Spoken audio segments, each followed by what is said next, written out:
Hello বন্ধুরা, welcome to our channel Roni and Kalyani blog. আজকে আমি তোমাদের সাথে শেয়ার করব বিট ভর্তা। প্রথমেই বিটের খোসাগুলোকে ছাড়িয়ে নিয়ে ভালো করে ধুয়ে গ্রেট করে নেব।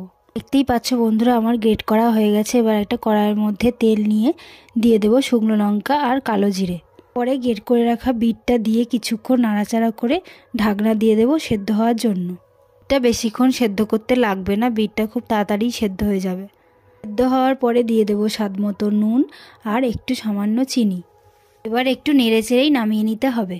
দেখলে তো বন্ধুরা, খুব সহজেই বানিয়ে নিলাম বিটের ভর্তা। তোমরাও বাড়িতে ট্রাই করো, খুব ভালোই লাগবে খেতে। বিট এমন একটা সবজি, অনেকে এটা পছন্দ করে না খেতে, কিন্তু এরকমভাবে রান্না করলে সবাই প্রশংসা করবে। বন্ধুরা, আমার এই ভিডিওটা ভালো লেগে থাকলে লাইক করে দিও আর কমেন্ট করে জানিও তোমাদের কেমন লাগলো। আমার ভিডিওটা নতুন দেখছো তারা সাবস্ক্রাইব করতে ভুলো না, আর ফেসবুক থেকে দেখে থাকলে আমার পেজটি ফলো করে দিও নতুন নতুন ভিডিও দেখার জন্য।